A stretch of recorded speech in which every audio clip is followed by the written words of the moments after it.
Gonzalo Roy Lancilota, de la Universidad de Groningen, de Holanda. El tema de esta conferencia es Percepciones cristiano-primitivas de Jesús y la cuestión del polimorfismo divino, de los hechos apócrifos de los apóstoles a Nag Hammadi.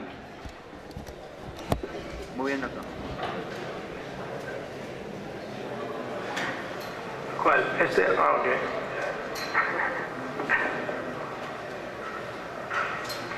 Buenas tardes. En primer lugar, ¿no se escucha? En primer lugar, como es de rigor, mis más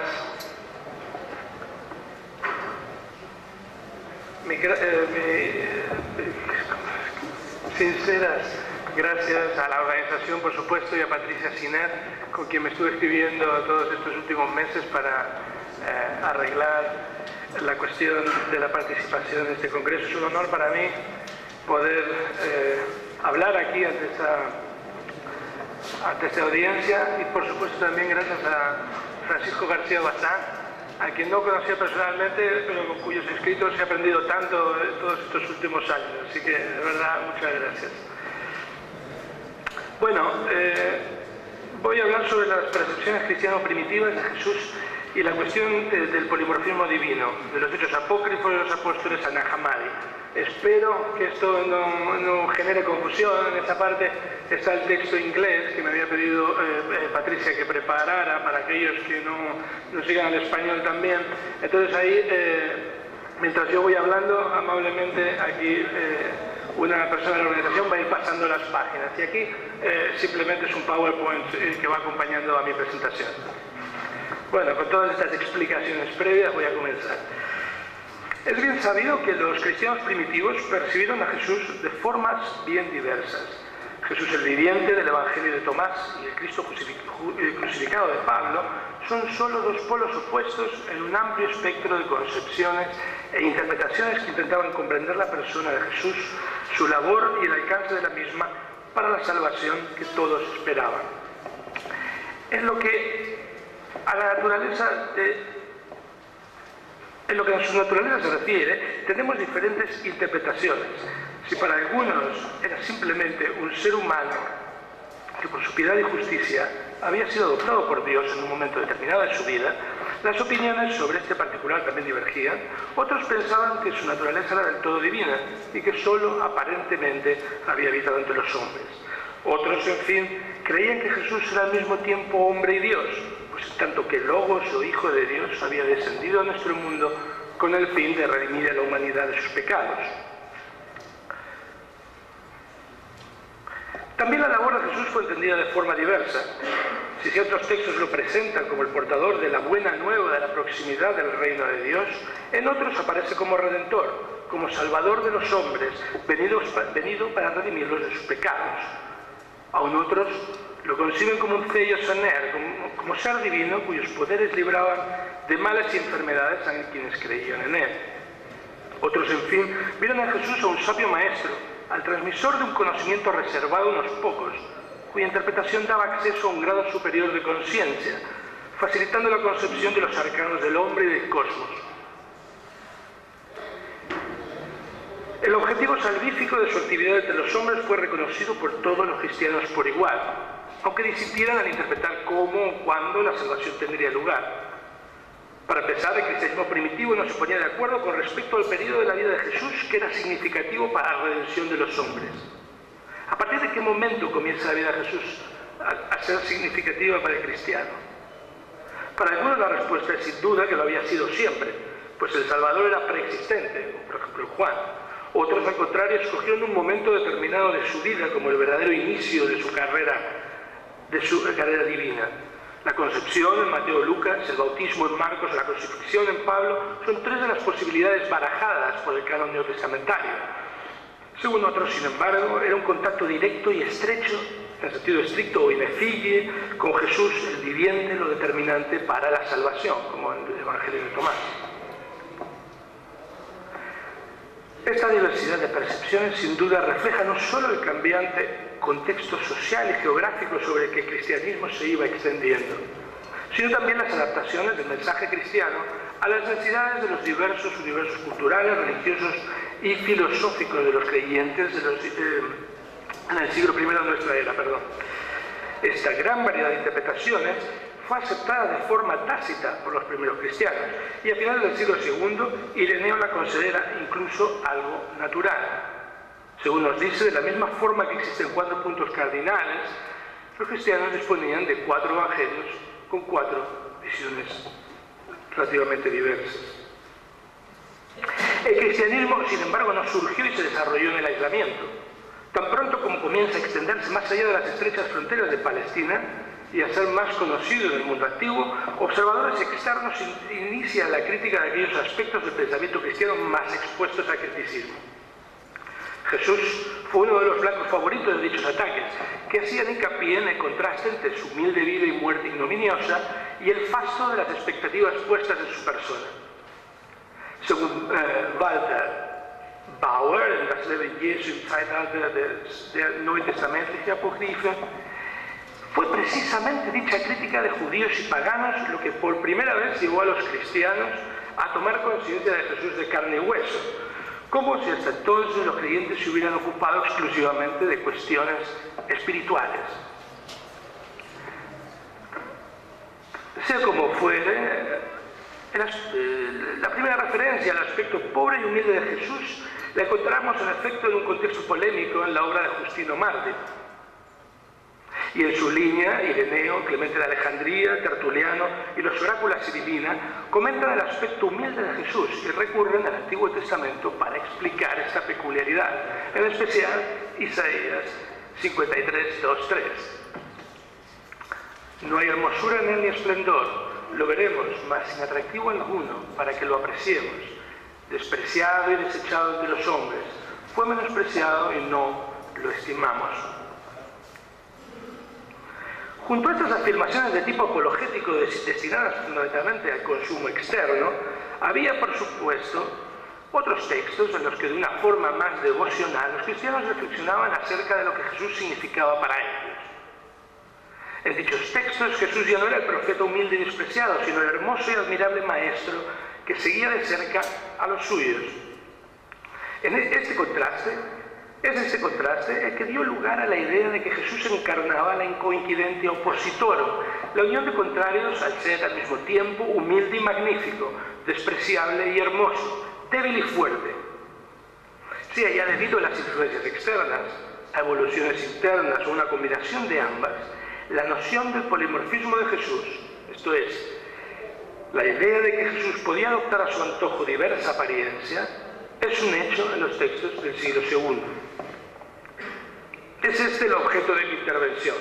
En los próximos minutos intentaré explorar con ustedes la forma en que los testimonios cristianos concibieron y trataron la cuestión del polimorfismo de Jesús. ¿Qué textos lo incluyen? ¿Qué formas adopta Jesús en los mismos? ¿Qué significado recibe el polimorfismo en los textos?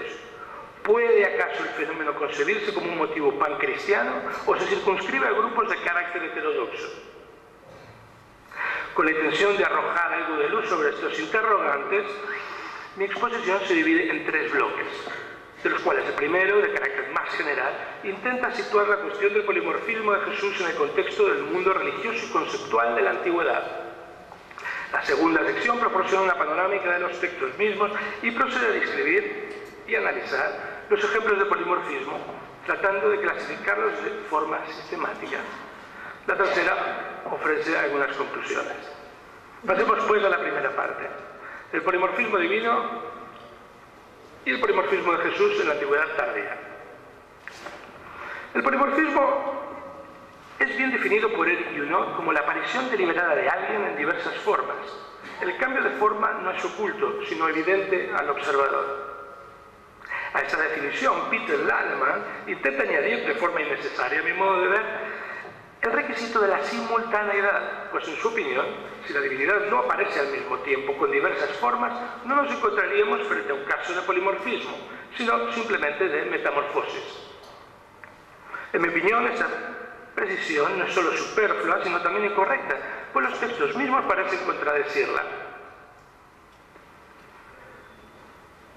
Así, por ejemplo, cabe señalar el capítulo 153 de los Hechos de Tomás, cuando el apóstol apela a la capacidad de Jesús de convertirse en todas las cosas.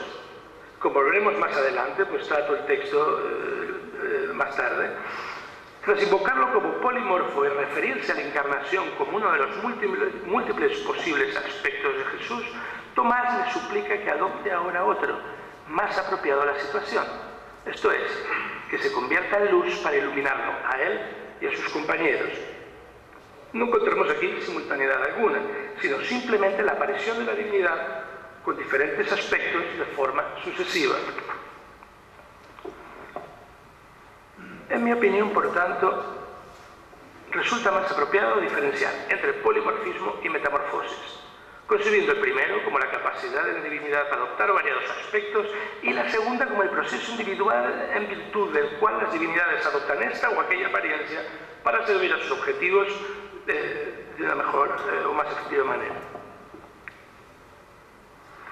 Que la divinidad pueda asumir apariencias cambiantes para alcanzar sus objetivos de una forma más efectiva es algo bien conocido por los lectores del texto de las culturas politeístas.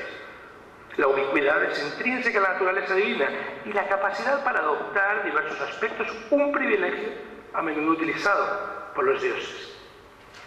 El polimorfismo está ampliamente documentado, por ejemplo, en la religión egipcia, donde varias divinidades reciben los epítetos de muchas caras o señor de varias caras, especialmente el dios Sol. De forma más específica, en las metamorfosis de Apuleyo, Lucio invoca a Isis como diosa polimorfa, epíteto que junto al de muchos nombres o poliónomos se le aplica también a Isis en el papiro de Oxirrinco 1380, que incluye una invocación a la diosa.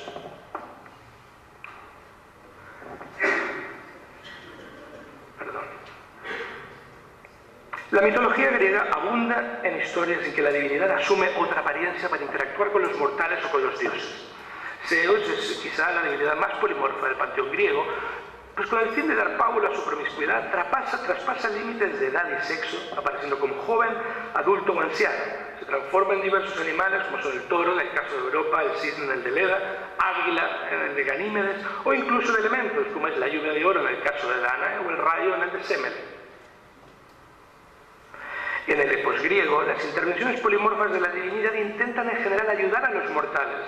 Adoptando la figura de un amigo, de una persona querida, los dioses intentan persuadir a los hombres de una forma más efectiva. Este tipo de apariciones divinas abundan en los poemas suméricos, donde Atenea aparece por un lado a Odiseo ya como pastor, ya como mentes, o por otro a Telémaco como mentor para proporcionar consejo. El polimorfismo puede igualmente ocultar intenciones negativas. Es el caso, de nuevo, de la hija de Zeus, que intenta engañar a los hombres con la intención de proteger a sus favoritos.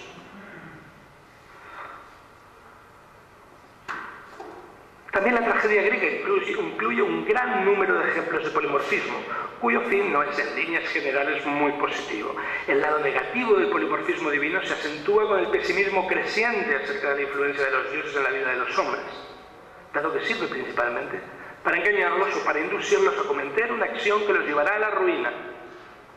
El ejemplo más famoso es quizás el de Dioniso en las Bacantes de Eurípides, tragedia que se centra en la versatilidad de un dios cuya doble cara es evidente. Dioniso es a la vez el dios manifiesto y el ambiguo extranjero sin nombre. Su lado dulce y suave al principio de la obra contrasta con la violenta caza que acaba con la muerte de Penteo al final de la misma. En contexto cristiano, el polimorfismo divino es también un fenómeno frecuente. Figuras divinas y antidivinas pueden presentar diversas apariencias para alcanzar sus objetivos. Además de Jesús, también Satán y demonios de diverso orden adoptan formas varias para engañar tanto a los hombres como a otras figuras sobrehumanas.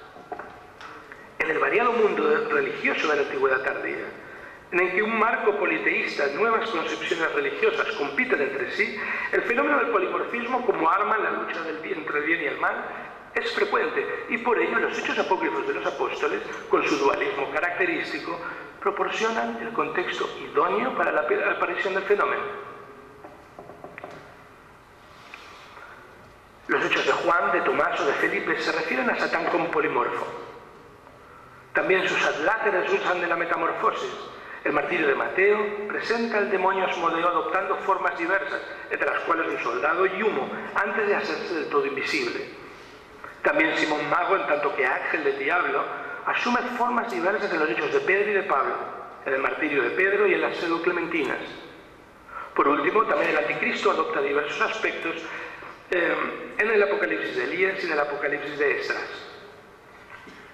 Asimismo, también el libro secreto de Juan, o apócrifo, no sé cómo se dice normalmente en castellano, el apócrifo de Juan describe a Yaldabaoth, el maligno e ignorante de Miuru, como polimorfo, y lo presenta por tanto como capaz de alterar su imagen según su deseo. Yaldabaoth tenía muchas caras, más que todos ellos, por lo que podía mostrar la cara que quisiese cuando estaba entre los ángeles. En lo que al polimorfismo de Jesús se refiere, los investigadores han propuesto una plétora de hipótesis para explicar su origen. A principios del siglo XX, desde la perspectiva comparativa característica de la Religionsgeschichtliche Schule, o Escuela de la Historia de las Religiones, Willem Busset, como cabe esperar, explicó el polimorfismo de Jesús a partir de la influencia maniquea.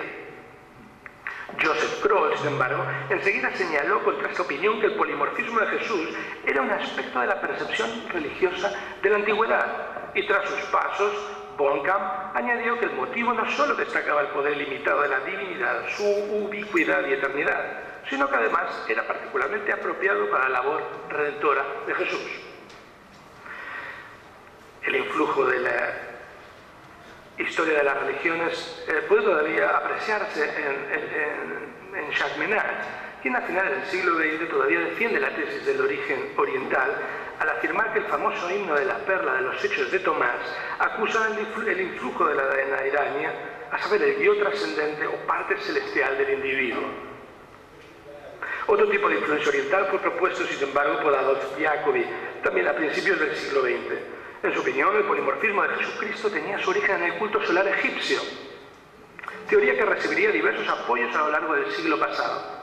Así, Weigand, en su Dialogetismus im Urchristentum, el origen egipcio es claro y atribuye un papel mediador al libro secreto de Juan, precisamente que acabo de citar, a través del cual el motivo se habría introducido en el cristianismo.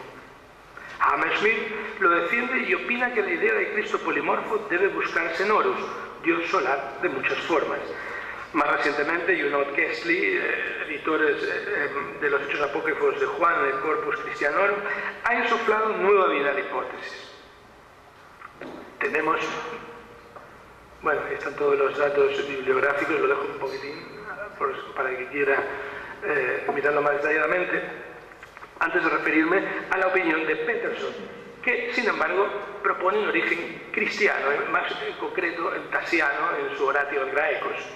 Para Gedaliu Strauss, sin embargo, el origen sería judío, y Pergo, por fin, lo ha intentado buscar en el Nuevo Testamento. Como ven, un amplio espectro de posibles teorías para explicar la aparición de este fenómeno.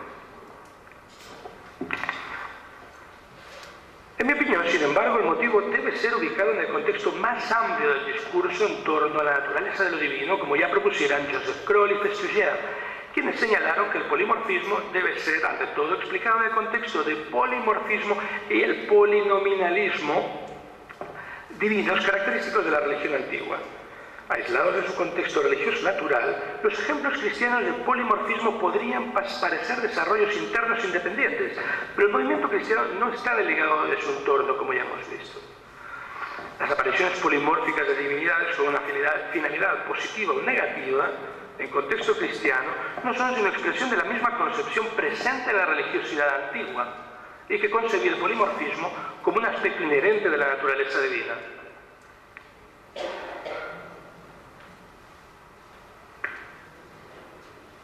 Paso entonces ahora a los textos concretos, en la segunda parte de mi exposición del polimorfismo divino en el contexto de la literatura cristiano primitiva. Numerosos textos cristianos primitivos se refieren a Jesús de forma simbólica, invocándolo como pastor, como luz, como guía o mentor. El polimorfismo al que me estoy refiriendo ahora, sin embargo, no es de carácter simbólico. Con polimorfismo de Jesús me refiero a manifestaciones reales de Jesús como pastor, como luz, como guía o como consejero, según aparecen los textos. La primera cuestión que debemos plantearnos es la de si detrás de las muchas formas adoptadas por Jesús puede encontrarse una intención clara, un sentido unívoco o mensaje único. A pesar de los muchos intentos de retrotraer las apariciones polimorfas de Jesús a un solo significado original, el estudio detallado de los textos parece ser lo contrario. Detrás del polimorfismo de Jesús podemos descubrir diferentes intenciones. Parece más apropiado, por ello, tratar los diversos casos de forma separada, buscar su sentido propio y solo entonces intentar esbozar una explicación de conjunto. Paso por ello a la primera sección en la que he tratado de agrupar aquellos textos que tienen mayor similitud. Ya hemos señalado que las primeras referencias al aspecto de Jesús en textos proto-ortodoxos del siglo II se centran en el contraste de sus aspectos antitéticos y que los mismos podían interpretarse como una afirmación de que su persona encarnaba la unión de los contrarios. El hecho es que numerosos textos heterodoxos del siglo II también testimonian este aspecto. Así, por ejemplo, el capítulo 20 de los Hechos de Pedro. A él que es grande y pequeño, hermoso y feo, joven y viejo, visible en el tiempo, invisible en la eternidad, impasible, pero ahora experto en sufrimientos como nosotros. Tras estas nociones polares, los Hechos de Pedro, de una forma más sistemática y literaria, formula la conclusión a la que se podría llegar a partir de las premisas previas, a saber que Dios es todo y está en todas partes. Este Jesús lo tenéis como puerta, luz, camino, pan, agua, vida. Él es todo y nada hay mayor que Él. En mi opinión, el mismo trasfondo se rastrea en el Logion 77 del Evangelio de Tomás. Dijo Jesús: yo soy la luz que está sobre todo, yo soy el todo. De mí surgió el todo y el todo volvió a mí. Partido un leño y allí estoy. Levantado una piedra y allí me encontraréis.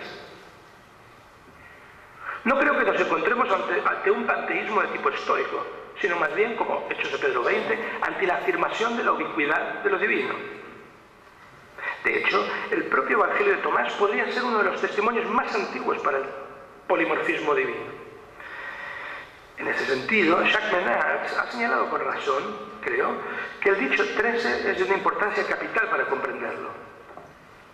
Dijo Jesús a los discípulos: haced una comparación y decidme a qué me parezco. Simón Pedro le dijo: pareces un ángel justo. Mateo le dijo: pareces un filósofo. Tomás le dijo: maestro, mi boca es del todo incapaz de decir a quién te pareces. Respondió Jesús: yo no soy tu maestro. Como has bebido, te has emborrachado del manantial que yo mismo he medido. Quizás debe interpretarse como he cancelado, he superado. Este dicho es de tal importancia para el tema que estamos tratando que no comprendo cómo Peter Laleman afirmara de forma tan perentoria que nada tiene que ver con el polimorfismo de Jesús. Analicémoslo más de cerca. Las primeras líneas claramente se hacen eco de la variedad de percepciones de Jesús a que nos referimos al comienzo de nuestra charla. Diversos discípulos perciben a Jesús de forma diversa e interesa observar que ninguna de ellas es rechazada. Ángel justo, filósofo y aquello que Tomás no se atreve a pronunciar son afirmaciones aceptadas de forma tácita como percepciones posibles de la persona de Jesús, que éste ni siquiera se digna de reprobar, a excepción, eso sí, del apelativo maestro. Tomás parece entrever que lo que Jesús es no puede expresarse con palabras, pero de todas formas le llama maestro, un título que no solo implica una jerarquía, sino también una interpretación del mensaje de Jesús en el marco conceptual alumno-maestro, algo que éste rechaza de manera enfática. Lo hace por medio de una referencia a la intoxicación de la que aquel es víctima y cuya fuente Jesús dice haber medido o anulado, lo que parece implicar su rechazo de formas pasadas de percepción y comunicación que deben ser superadas. También el dicho 28 se refiere a la intoxicación que impide a los discípulos percibir o entender a Jesús. Dijo Jesús: yo estuve en medio del mundo y me manifesté a ellos en la carne. Los hallé a todos ebrios y no encontré a ninguno con sed. Sea como fuere, las palabras de Tomás en el dicho 13 son un buen preludio de su enigmático final. que al estilo de Borges, citado al menos ya por tercera vez en este congreso, parece condensar una terrible verdad. Luego le tomó consigo y se retiró y le dijo 3 cosas. Cuando Tomás volvió a sus compañeros, estos le preguntaron: ¿qué es lo que te ha dicho Jesús? Tomás respondió: si yo os revelara una sola palabra de lo que me ha dicho, cogeríais piedras y las arrojaríais sobre mí. Entonces saldría fuego de ellas y os abrasaría. Tomás, como el poeta en el cuento de Borges, El espejo y la máscara, sabe que la verdad que ahora posee es algo cuyo peso no todo individuo puede soportar.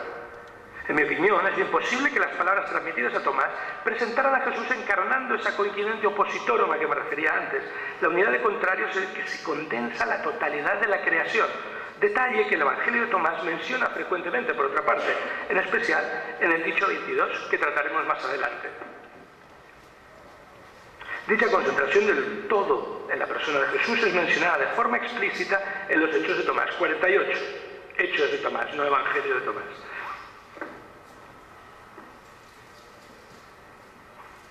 Este pasaje también se refiere a Jesús como polimorfo, ¿verdad?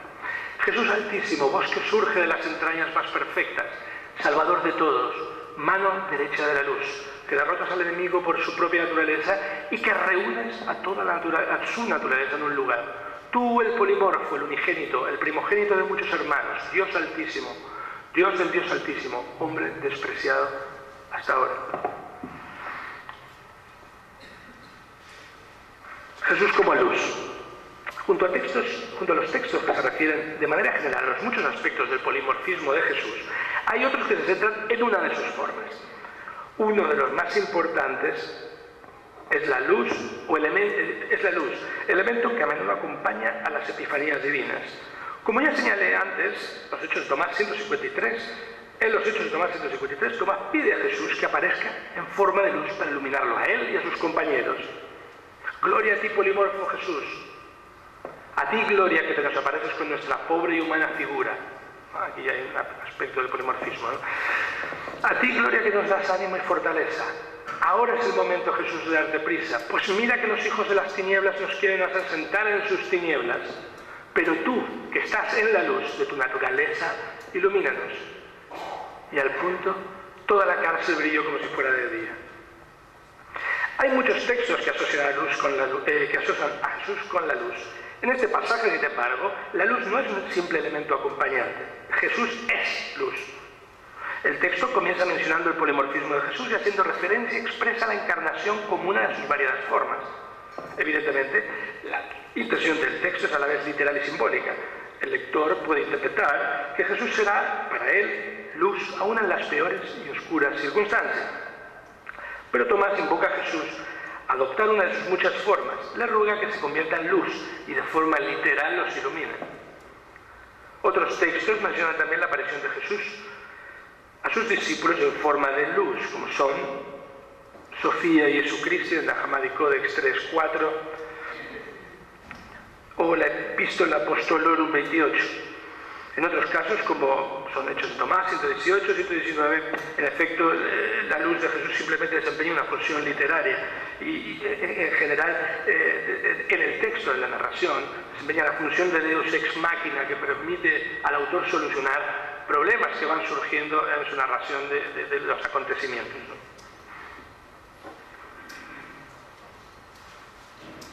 Las apariciones de Jesús como uno de los apóstoles. El interés y el gusto por lo milagroso en los hechos apócrifos es claro. A los casos precedentes puede aún añadirse aquellos pasajes en que Jesús aparece bajo la forma de uno de los apóstoles. En Hechos de Tomás 11, por ejemplo, Jesús aparece a la novia y al novio con la forma de Judas Tomás para impedir la consumación de su unión nupcial. El novio levantó el velo de la alcoba para traer a la novia junto a sí. Entonces vio al Señor Jesús con la apariencia de Judas Tomás, el apóstol, conversando con la novia. Entonces le dijo: ¿no has salido de aquí antes con los demás? ¿Cómo es que te encuentras aquí? Y el Señor le respondió: yo no soy Judas, llamado también Tomás, sino su hermano. Además de lo milagroso de la aparición, la función literaria es obvia, pues proporciona solución a problemas encontrados por los protagonistas en la historia. Recordemos que los Hechos de Tomás es un texto marcadamente encratita y por tanto contra el matrimonio. Este es también el caso en aquellos pasajes en que Jesús, con la apariencia de un apóstol, abre puertas de prisiones. Hechos de Tomás 11. Sí. Abre puertas de prisiones, decía, sepulcros, sirve de guía o da consuelo a héroes o heroínas que lo necesitan. Así, por ejemplo, en Hechos de Tomás 151, cuando Judas Tomás abre las puertas de la cárcel a Tercia, Migdonia y Narcia. Y cuando estuvieron delante de él les dijo, ¿quién os ha permitido entrar donde nosotros? Tercia le respondió, ¿no nos abriste tú las puertas diciéndonos que entráramos en la prisión? Cuando nos acercamos a la puerta, no sé cómo te apartaste de nosotros y desapareciendo, llegaste aquí antes. Luego oímos el ruido de la puerta que tú cerraste ante nosotros. En los Hechos de Juan, Jesús aparece a Drusiana en el sepulcro con la apariencia de Juan. En los Hechos de Pablo y Tecla 21, Jesús adopta la apariencia de Pablo para llevar consuelo a Tecla, que está a punto de ser quemada en el teatro. Por último, los Hechos de Andrés 14 narran cómo el Señor, con la forma de Andrés, sirve de guía a Maximino. Jesús como niño. Un buen número de las apariciones de Jesús con forma de niño tiene exactamente la misma función que las referidas en la sección precedente. Así, por ejemplo, los Hechos de Pablo, en el papiro de Hamburgo 32, 13, 15, testimonian cómo Jesús libera a Pablo en forma de niño, o unos capítulos más tarde, en el mismo texto, cómo Jesús guía a las mujeres hasta el mar con la apariencia de un joven. También esta parece ser la función del polimorfismo de Jesús en Hechos de Juan 73, 76 y 87, en los cuales Jesús interviene adoptando forma de niño, para defender de mancilla el cuerpo de Drusiana. En los Hechos de Andrés y Matías, 18 y 33 por último, Jesús aparece Andrés en forma de niño para darle consejo y consuelo respectivamente. Hay ciertos casos, sin embargo, en los que la aparición de Jesús como niño quiere transmitir una concepción determinada de la divinidad. Hechos de Tomás 27 es uno de ellos, aunque este pasaje no se ve del todo claro si Jesús aparece al mismo tiempo como joven y como luz o solo como luz. Una vez que habían sido sellados, se les apareció un joven portando una lámpara encendida, de modo que las demás antorchas palidecieron ante la brillantez de su luz. Luego salió y desapareció en su vista, dijo el apóstol al Señor. Tu luz, Señor, nos es inabarcable y no podemos soportarla, pues es superior a nuestra capacidad de visión. Parece claro que detrás de esta y otras menciones, la aparición de Jesús como niño apela a la frescura y a la delicadeza de lo divino, aunque el aspecto inocente también puede hacer referencia a la divinidad. Este aspecto aparece a menudo en el Evangelio de Tomás, donde se explicita que los discípulos acceden a lo divino como niños. El dicho 22, al que me he referido previamente, por ejemplo, alude a la pureza de lo divino por medio de la referencia a los lactantes. En el conocido texto, Jesús vio unas criaturas que estaban siendo amamantadas y dijo a sus discípulos, estas criaturas a las que amamantan se parecen a quienes entran en el reino. Ellos dijeron, ¿entraremos en el reino siendo unos pequeños o como niños? Jesús les dijo, cuando seáis capaces de hacer de dos cosas una y de configurar lo interior con lo exterior y lo exterior con lo interior, y lo de arriba con lo de abajo, y de reducir a la unidad lo masculino y lo femenino, de manera que lo masculino no sea masculino y lo femenino no sea femenino, entonces entraréis en el reino.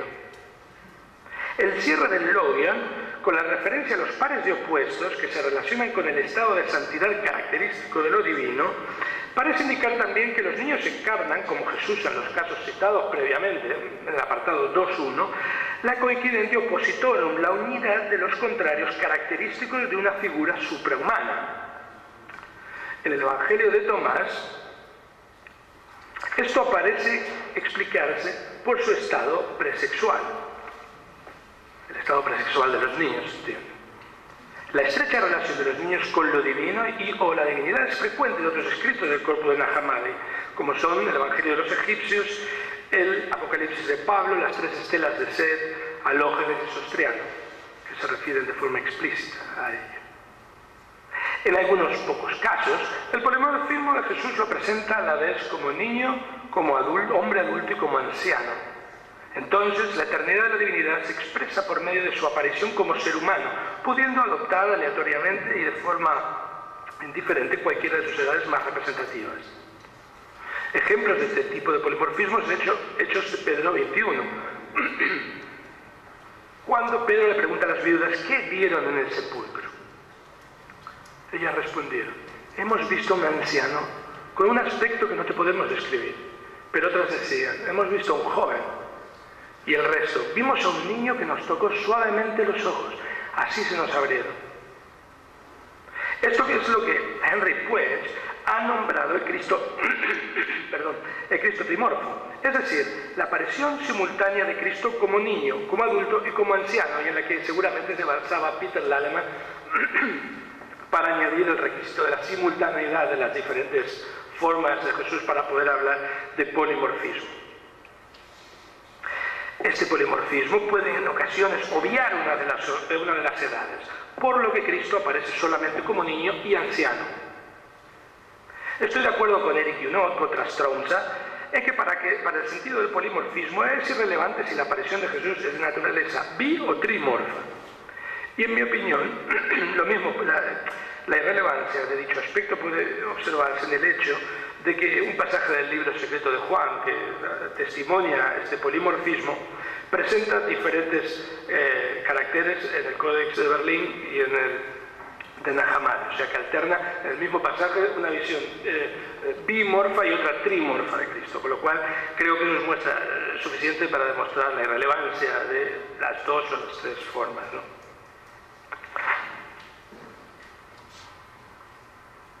Jesús y los milagros. Hay algunos casos en que el polimorfismo de Jesús se debe simplemente al gusto por lo milagroso, siempre asociado a lo divino.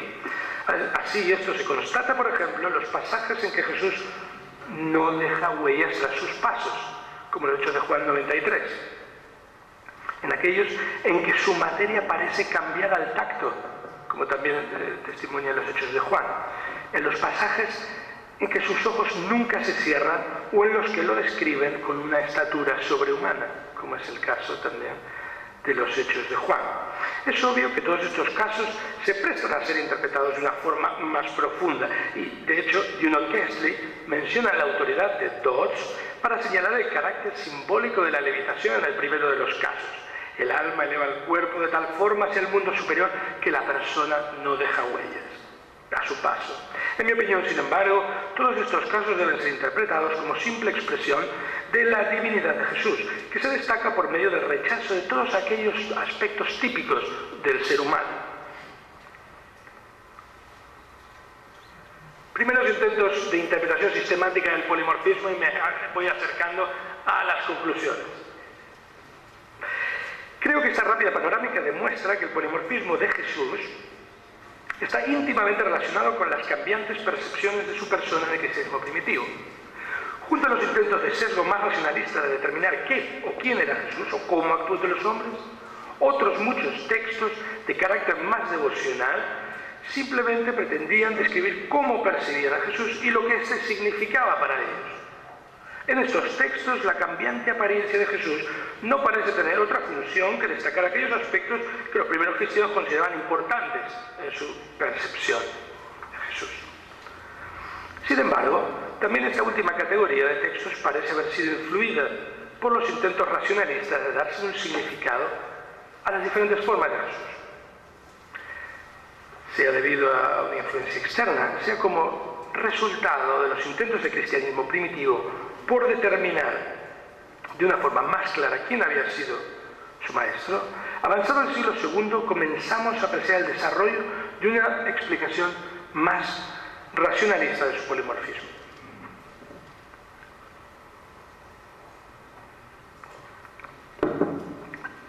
Los hechos de Juan incluyen uno de estos intentos.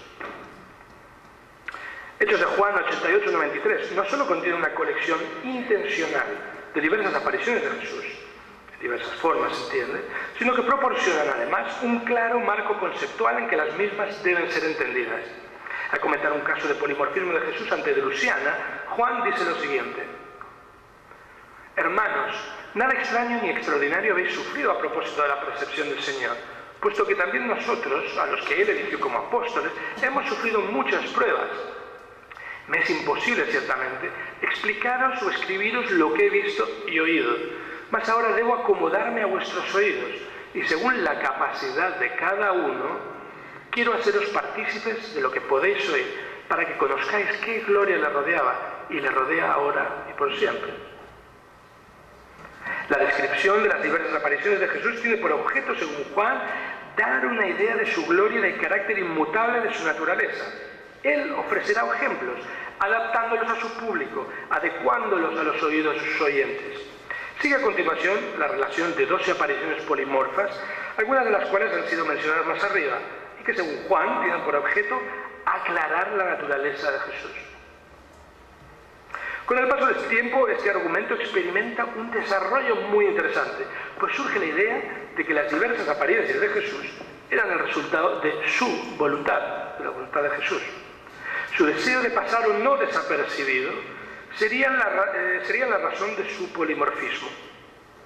Por supuesto, el resultado sigue siendo el mismo, pero el foco se mueve ahora de quien percibe a lo percibido. El interés ya no se centra en cómo los cristianos veían a Jesús, sino en la apariencia con la cual éste se les mostraba. Ahora se trata de la capacidad polimorfa de Jesús que éste adapta al individuo que percibe. Por medio del antiguo principio presocrático de lo similar conoce a lo similar, el Evangelio de Felipe del Corpus de Nahá Hammadi desarrolla esta idea. Perdón por el retraso en esta pantalla, que resumía lo que acabo de decir. Jesús engañó a todos, pues no se manifestó como era de verdad, sino de manera que pudiera ser visto. Así se apareció a todos, a los grandes como grandes, a los pequeños como pequeños, a los ángeles como ángeles y a los hombres como hombres. Por ello su logos se mantuvo oculto a todos. Este pasaje incluye muchos aspectos interesantes, pero centrémonos en el aspecto que nos ocupa.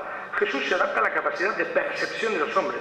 Nótese asimismo que en este pasaje de Felipe se afirma de forma implícita que Jesús puede valerse de su polimorfismo de una forma positiva o negativa, a saber, para hacerse ver o para pasar desapercibido. Desde una perspectiva positiva, el polimorfismo de Jesús tiene como finalidad darse a conocer. Las enseñanzas de Silvano, también en el Corpus de Nahá Hammadi,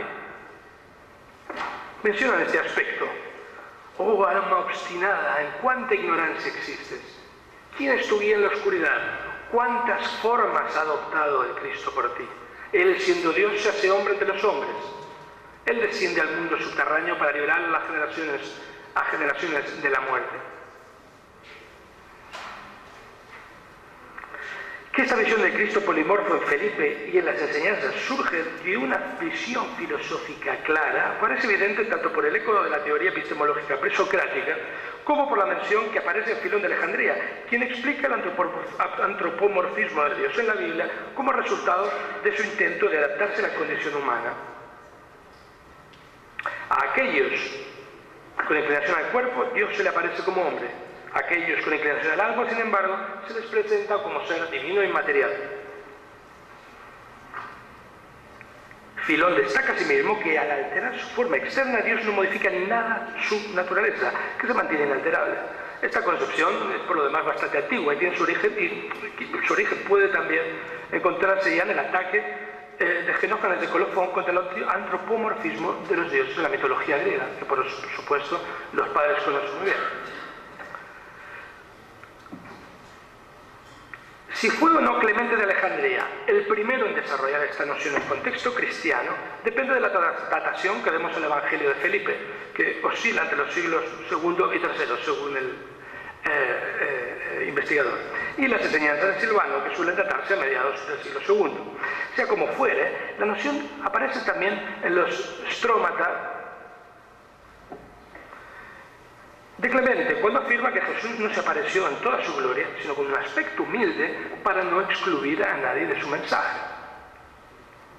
Es interesante lo recurrente de esta idea en un contexto alejandrino, puesto que también lo estamos viendo en los textos de Nahá Hammadi. No digo con esto que sean de composición per se en Alejandría, pero por algo se han encontrado en la zona. Digo que es interesante lo recurrente de esta idea en el contexto alejandrino. Tras aparecer en Filón, la idea de la adaptabilidad de Dios a la capacidad perceptiva del ser humano vuelve a aparecer en Clemente de Alejandría, antes de ser desarrollado, por supuesto, de forma sistemática por Orígenes, en su Contracelso, ¿no? Que concluye, entre otras cosas, que el Logos se hizo carne para que quienes se encontraban en el ínfimo nivel del cuerpo comenzaran su proceso de purificación. Pero como ya adelantaba el Evangelio de Felipe, Jesús se valió del polimorfismo de forma negativa también, es decir, para pasar desapercibido a quienes le perseguían. Así, en la Ascensio Isaías, Dios afirma, por ejemplo, que en su descenso a la tierra Cristo adoptará diversas formas a través de los 5 cielos. Adoptarás el aspecto de aquellos que se encuentran en los 5 cielos. Tendrás cuidado de tomar la forma de los ángeles del firmamento y también de aquellos que se encuentran en el Seol. Ninguno de los ángeles de ese mundo sabrá que conmigo perteneces al 7º cielo y a sus ángeles. Según Ireneo, Basílides expuso la misma visión, y tanto Ireneo como Hipólito narran algo similar de Simón.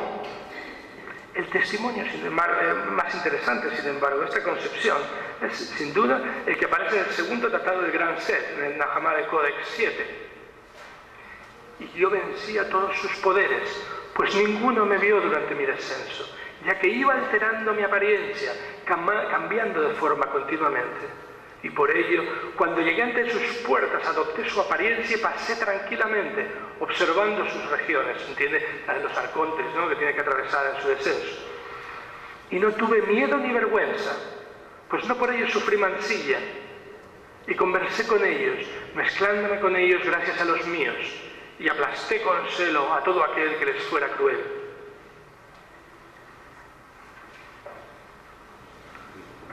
Es tiempo de ir terminando y de ofrecer algunas conclusiones.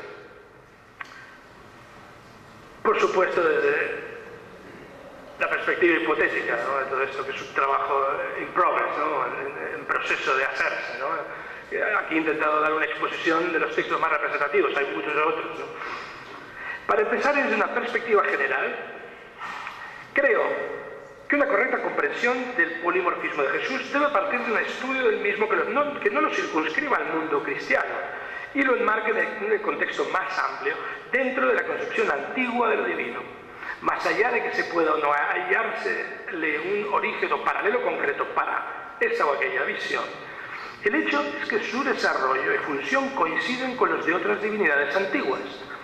Es obvio que el significado específico del polimorfismo variará de caso a caso, pero parece claro que al referirse a las diversas caras, edades y sexo que sus deidades podían adoptar, el creyente antiguo simplemente expresaba el poder de los dioses que reverenciaba o temía. En contexto cristiano, en segundo lugar, el polimorfismo de Jesús debe ser analizado junto con las cambiantes percepciones o interpretaciones cristiano-primitivas de la persona, actividad y acción redentora de Jesús. En mi opinión, el dicho 13 del Evangelio de Tomás muestra que el polimorfismo divino casa muy bien en ese contexto y que los primeros cristianos hicieron esfuerzos para armonizar las diversas interpretaciones de Jesús de una forma racional. No obstante, no todos los textos sobre Jesús reflexionaban sobre él racionalmente. Algunos se limitaban a ofrecer el testimonio de sus variadas apariencias como prueba de su gloriosa naturaleza, pues las mismas ofrecían al creyente tácito testimonio de su supremacía. En tercer lugar, creo que puede afirmarse que la extendida presencia del motivo del polimorfismo de Jesús en un amplio espectro de literatura cristiana primitiva demuestra que estamos ante un fenómeno pancristiano y que su aparición no debe circunscribirse a un contexto gnóstico, como ha sido muchas veces el caso en el análisis del motivo, ¿no? Es claro que los gnósticos hicieron abundante uso del polimorfismo, pues el motivo se adaptaba bien a su modelo cosmológico, cristológico y soteriológico. Sin embargo, al utilizarlo, los gnósticos simplemente lo modificaban según sus propias convicciones. Por ello, puede decirse que el motivo del polimorfismo de Jesús es un fenómeno que trasciende el ámbito de la literatura cristiano-apócrifa y cristiano-gnóstica. En cuarto lugar, y ciñéndonos ahora al significado del polimorfismo, debe tenerse en cuenta, para empezar, el simple gusto por lo maravilloso. Creo que esto es patente del hecho de que no solo Jesús, sino otras muchas figuras antidivinas son descritas como polimorfas. En la lucha entre las fuerzas del bien y del mal, diversas figuras divinas y antidivinas adoptan las cambiantes apariencias para así alcanzar mejor sus objetivos. Es verdad, no obstante, que junto a este gusto por lo milagroso o maravilloso, el polimorfismo permite vislumbrar un amplio número de intenciones que se dejan dividir en dos grandes grupos y que llamaremos, de acuerdo con sus objetivos, más o menos simple, ingenuo y racionalista. El primer grupo incluye aquellos casos en que Jesús se adapta a las diversas circunstancias de los creyentes para brindarles apoyo. Las transformaciones de Jesús en apóstol, en luz o en un niño lo presentan como un deus ex machina, como una solución a los problemas surgidos en la vida narrada por los textos que lo incluyen. En ocasiones, el polimorfismo de Jesús simplemente sirve para dar realce a su divinidad y sus atributos divinos, como son la ubicuidad, la eternidad y la inmaterialidad.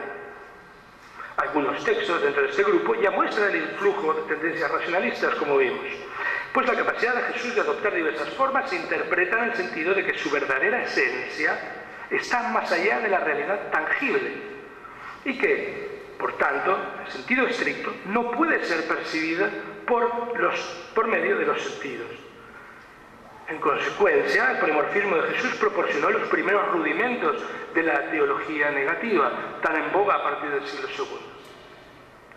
Esta tendencia racionalista se intensificaría durante los siglos II y III, dando lugar a diversas visiones o interpretaciones racionalistas del polimorfismo. En el segundo grupo, por ello, encontramos las ideas de que el polimorfismo de Jesús expresa lo inexpresable.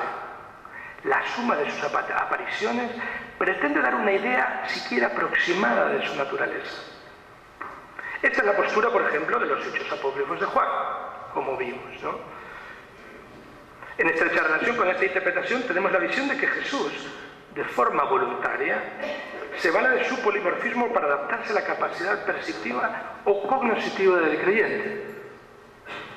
La encarnación, por supuesto, enseguida fue incluida en este marco interpretativo, pues ahora Jesús hombre se explica como un deliberado intento de darse a conocer a los hombres. La primera consecuencia de esta postura, por supuesto, es el docetismo, concepción que negaba la naturaleza humana de Jesús y la concebía solo como presencia temporal y material entre los hombres. En síntesis, creo que el polimorfismo de Jesús es un fenómeno sumamente interesante en la literatura cristiana primitiva, cuyo interés trasciende el mero atractivo literario o el de la perspectiva de la historia de las religiones. El estudio del motivo permite, además, seguir de cerca las evoluciones internas del pensamiento cristiano, pues nociones que los primeros textos tratan de una forma devocional ingenua, lejos de ser excluidas por obsoletas, permanecieron en el edificio de la teología cristiana, si bien adaptadas a las nuevas exigencias de un pensamiento más racionalista. Muchas gracias por su atención.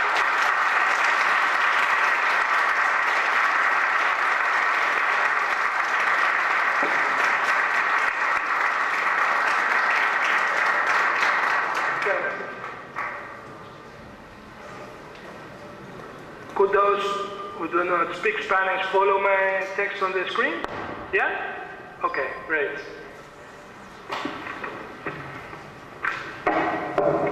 Muchas gracias por esta exposición, que es un panorama más bien desde la historia de las religiones,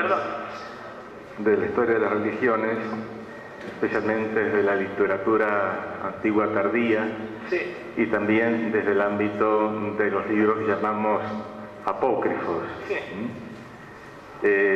Precisamente me hace pensar en el aporte de la patrística, de lo que llamamos de la perspectiva católica, cristiana, la patrística, los padres de la Iglesia, que tienen la misión de ir decantando lo genuino de la novedad de Jesús de Nazaret del resto de expresiones, escritos, algunos más o menos cercanos a la figura, al cristianismo, y otros bastante alejados más bien vinculados a ámbitos politeístas del mundo grecorromano, alejandrino, etc. Y realmente resalta ese aporte de los padres, que además ha configurado el canon de las escrituras.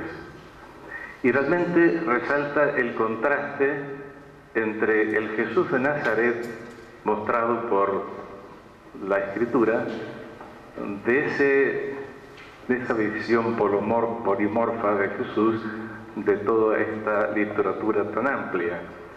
Yo me pregunto si ese polimorfismo no está más que nada en la diversidad de autores, o en que todos somos un poco polimorfos, también Borges.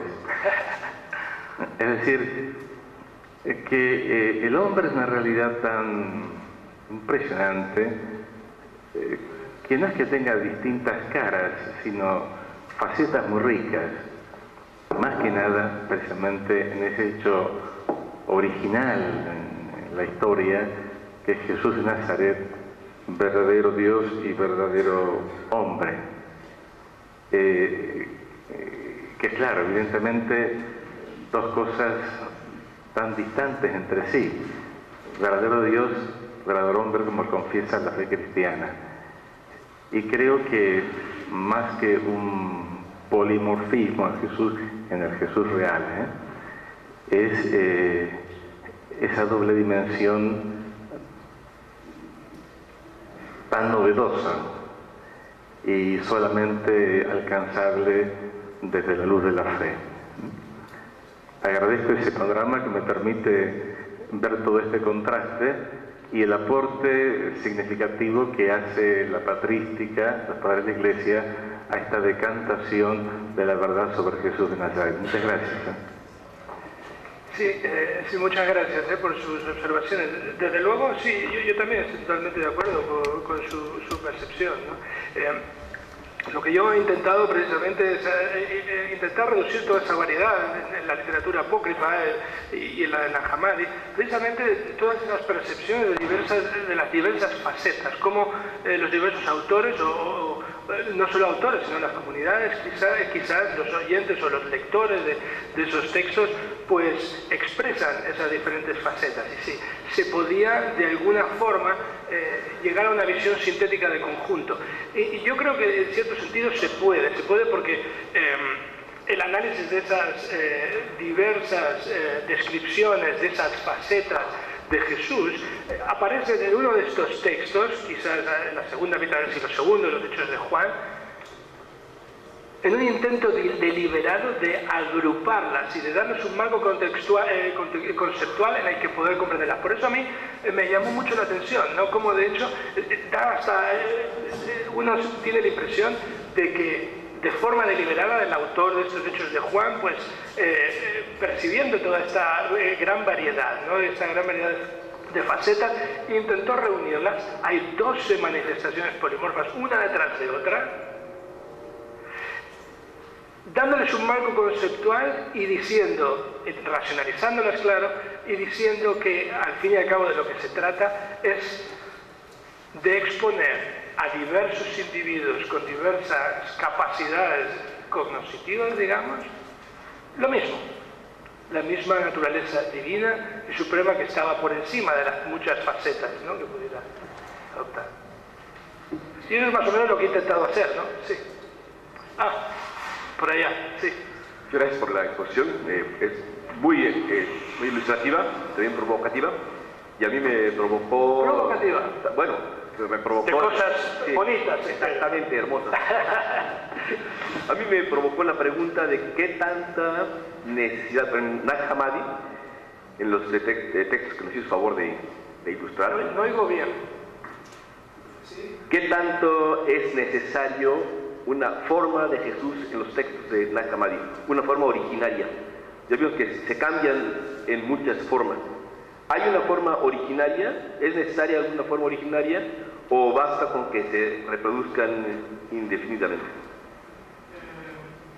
No sé si entiendo bien la pregunta.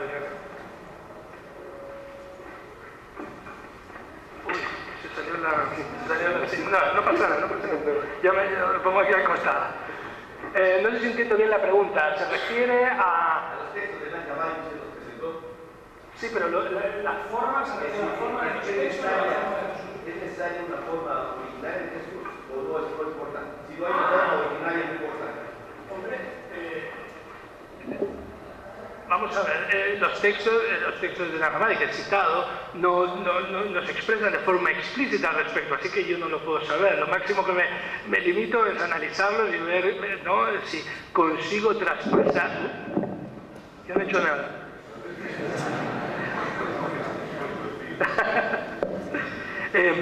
No lo sé, yo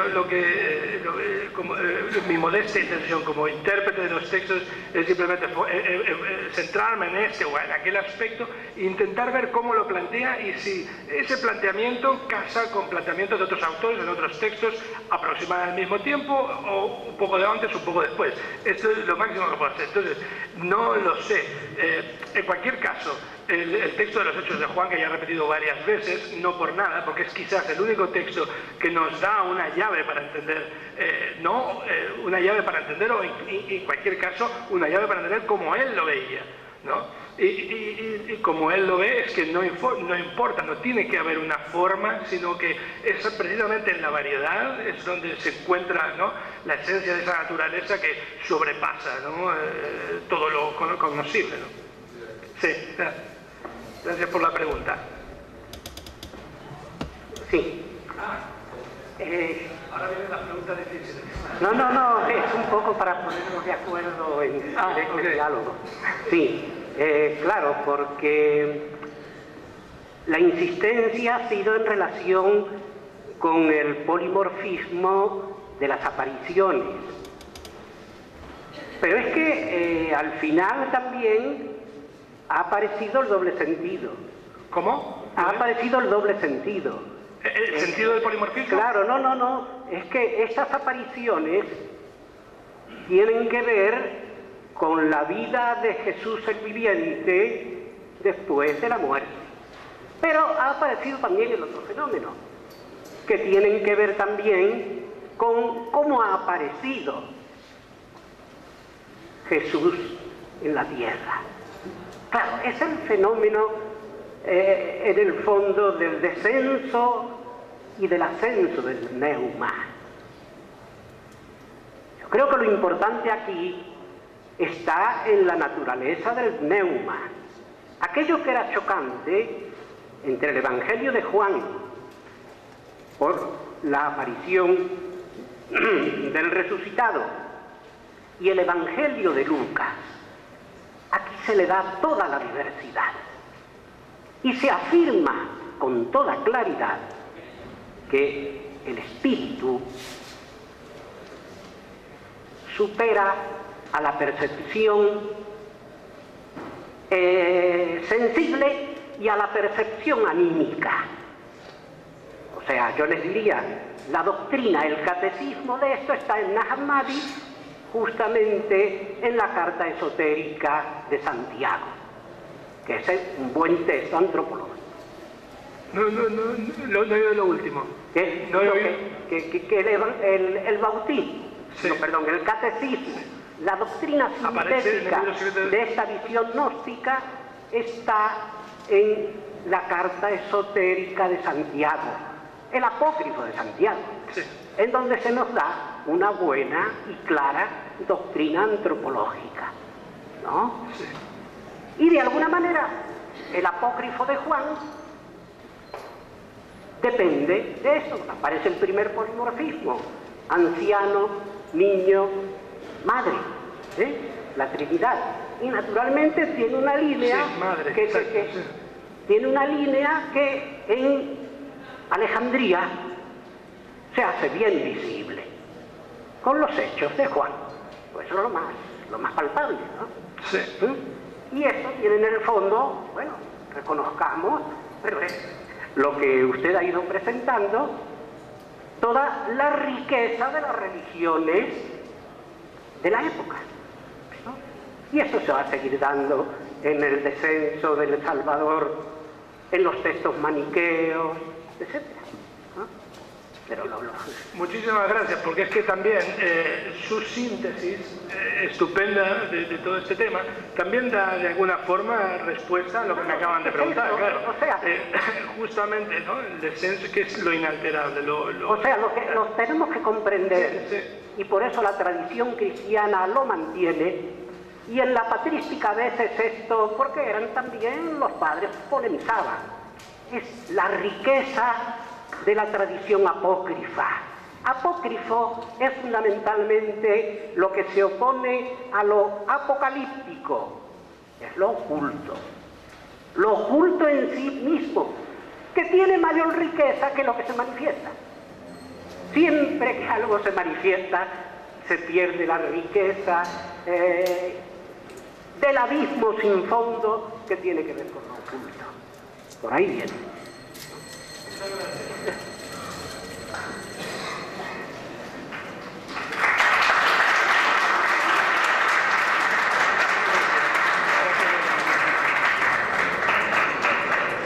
Muy bien, entonces hacemos ahora la pausa.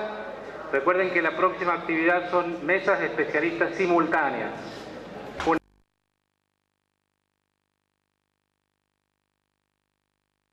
Es el progreso de la razón, que, comillas, de las cosas visibles